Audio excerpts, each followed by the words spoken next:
pesan terakhir chat WhatsApp Brigadir J terbongkar. Benarkah pesan ini akan membuat Ferdy Sambo dan Putri Candrawati ketar-ketir keringat dingin? Misteri makna behind the scene video klip memiliki tapi tetap sopan.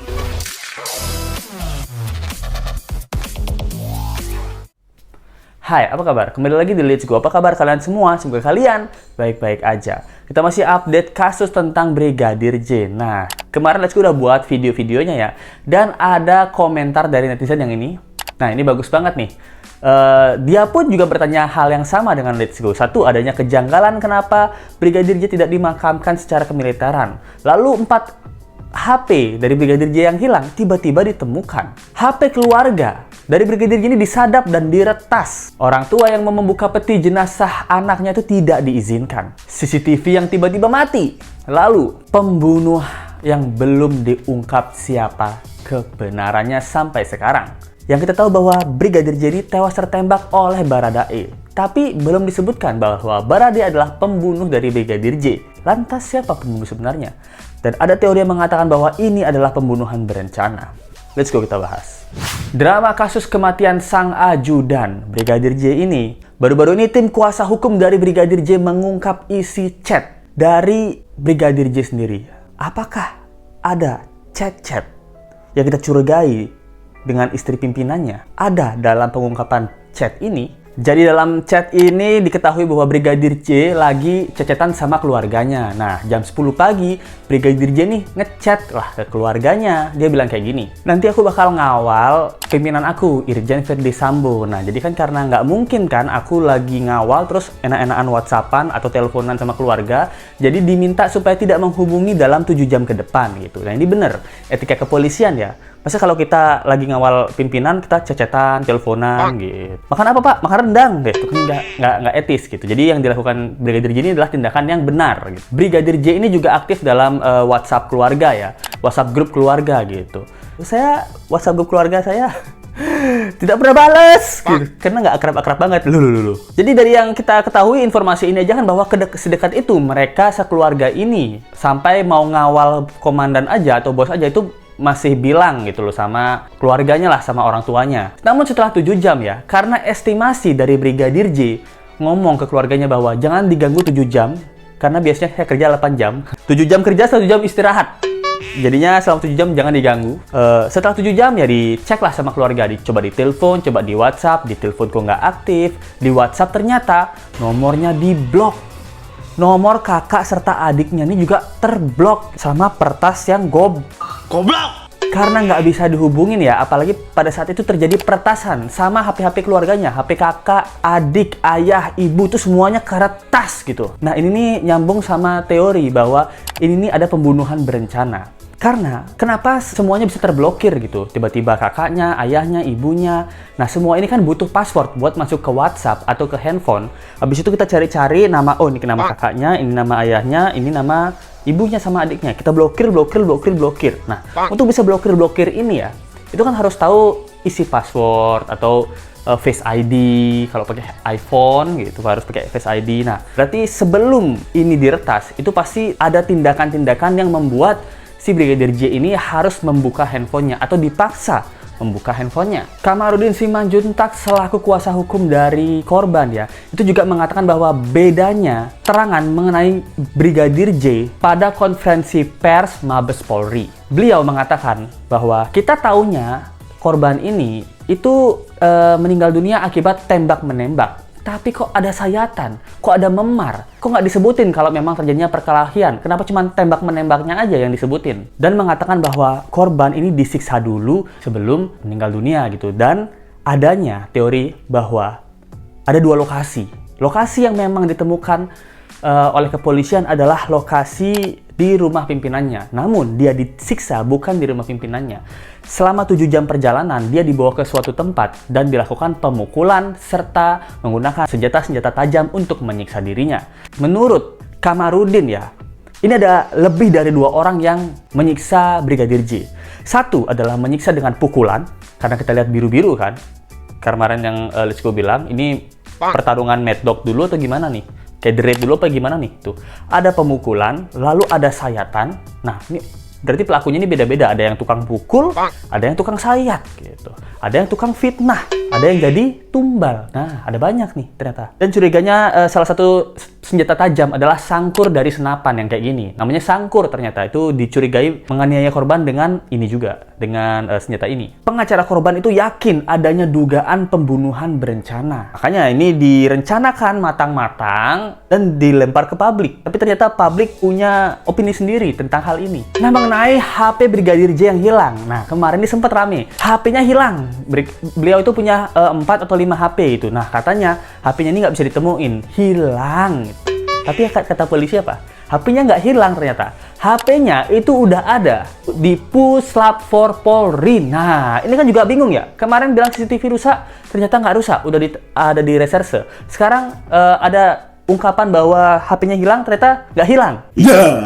Ada banyak bukti-bukti baru yang terkuak nih dari kejanggalan-kejanggalan gitu. Seluruh HP keluarga yang tiba-tiba diretas dalam waktu seminggu tiba-tiba bener. Nah, ini bikin keluarga nggak berani buka WhatsApp lagi, takutnya kertas lagi. Lagi ngomongin kan, kayaknya saya curiga nih, ada pembunuhan berencana. Kertas. Pas kertas, terus diganti teksnya. Saya percaya Brigadir J orangnya memang melakukan hal itu, nah, tiba-tiba itu dipakai bukti. Nah, ini kan dari peretasan aja, kita udah nggak tahu apa yang terjadi dengan teks-teks yang kita kirim gitu. Bisa aja diganti, teksnya diganti, bisa aja. Atau history-history yang dulu diganti, bisa aja.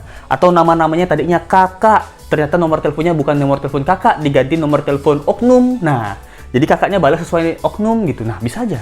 Karena ini peretasan ya, peretasan zaman teknologi apapun bisa terjadi. Dari HP yang diretas ya, ternyata di Facebook juga teretas, WhatsApp juga teretas. Di sini keluarga mengatakan bahwa udah bisa HP-nya kebuka, tapi tulisan saudara dan kawan itu sudah terhapus gitu. Kenapa terhapus tulisan saudara dan kawan? Di dunia ini tidak ada saudara dan kawan, yang ada hanyalah uang.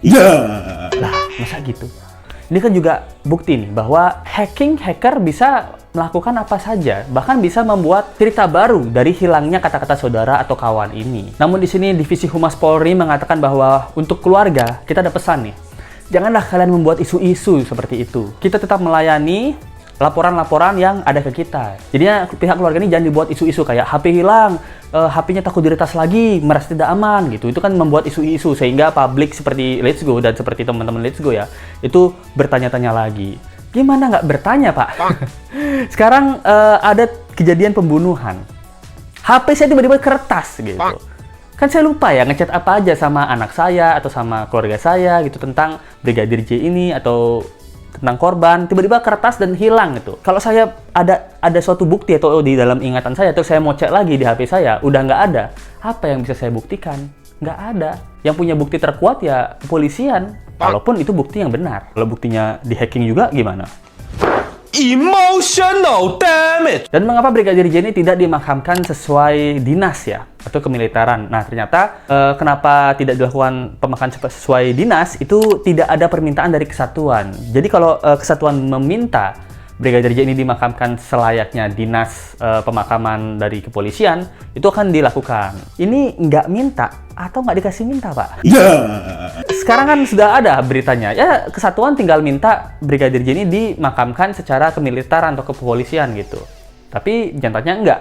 Oh, berarti memang nggak diminta. Berarti memang Brigadir J ini sudah ditetapkan atau sudah dipandang sebagai orang yang salah dalam kasus ini. Satu lagi, kenapa nama pembunuhan itu tidak terungkap? Bahwa Brigadir J itu tewas tertembak. Anggaplah dia tewas tertembak gitu. Nah, Baradae belum diberikan pernyataan bahwa dialah yang telah menembak atau menewaskan Brigadir J. Nah, kenapa belum ada pengumuman seperti itu? Nunggu apa lagi? Nah, kalau ini memang kasus pembunuhan, pembunuhannya juga sudah 2 minggu belum diungkap. Apakah kasus ini memang sesusah itu?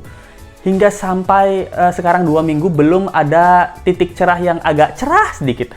Titik cerah sih ada ya, tapi titik itu belum jadi cerah. Gitu. Publik seperti kita juga bingung ya, menunggu gitu. Apakah kasus ini serumit itu sampai kepolisian ini juga kewalahan menyusun cerita yang benar gitu, fakta yang benar. Walaupun kasus ini nggak serumit itu, seperti yang cerita awal bahwa Brigadir J masuk ke dalam kamar pimpinannya, lalu mau melakukan ruda paksa, itu kan hal yang simpel. Dari CCTV kelihatan ternyata memang benar, dari saksi-saksi diomongin ternyata memang benar, bukti-bukti ada semuanya, mungkin di chat tidak perlu diretas atau HP-nya tidak hilang gitu. Terus suara-suara tembakan, tetangga-tetangga juga dengar gitu, karena suara tembakan itu kan keras. Dari pernyataan Brigadir E, kalau memang benar dia yang menembak, dia akan show up ke publik.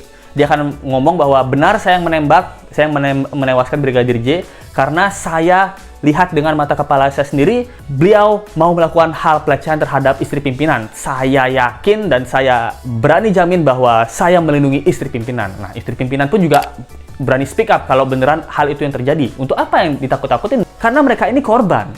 Kalau sampai tewasnya Brigadir J karena membela istri pimpinan, harusnya berani speak up dong dua-duanya. Karena Brigadir J telah melakukan tindakan di luar batas gitu. Brigadir J yang duluan menodongkan pistol kan. Nah, berarti Badara E ini adalah orang yang melakukan pembelaan diri. Itu kan tinggal ngomong aja, saya melakukan pembelaan diri karena dia menodongkan pistol duluan. Untung saya juga punya pistol dan saya bisa menembak dengan sangat istimewa. 5 kali tembakan, 5 kali kena. Dia 7 kali tembakan, tidak ada yang kena ke saya gitu. Itu kan langsung bisa diungkapkan. Oh, jadi publik seperti saya itu, oh ya bener, itu kayaknya bener, yakin ini gitu. Karena berani ngomong, berani tegas, dan kasusnya sangat simpel. Tapi kalau ini sangat membutuhkan waktu lama, wajar bahwa publik yang penasaran, kenapa sih banyak yang bertanya-tanya. Ini mengingatkan saya sama kasus yang waktu zaman dulu, yaitu kopi sianida, yang pembunuhnya ternyata teman dekat sendiri, yaitu Jessica gitu kalau nggak salah namanya. Dia pakai sianida ngeracunin temennya sendiri gitu. Sebenarnya itu katanya kasusnya simple, tapi untuk membuktikan dia benar-benar bersalah itu susah dan lamanya minta ampun. Nah, jadi menurut kalian gimana? Semua yang Let's Go omongin di sini ya, disclaimer dulu, sudah ada bukti-bukti dari artikel-artikel media konvensional yang katanya terpercaya itu loh. Jadi nggak asal ngomong ya. Jadi kalau saya asal ngomong nanti dikiranya beropini, dituntut saya. Tapi semuanya udah saya rangkum, udah saya isikan buktinya bahwa ini media konvensional berdasarkan omongan dari pihak kepolisian. Nah, garis bawah ya. Gitu. Jadi menurut kalian gimana pendapat tentang kejanggalan kasus ini? Komen aja di bawah. Jangan lupa like, comment, share, dan subscribe video ini. Kita kawal terus kasusnya. Sampai ketemu lagi. Bye. Misteri makna behind the scenes video klip memiliki tapi tetap sopan.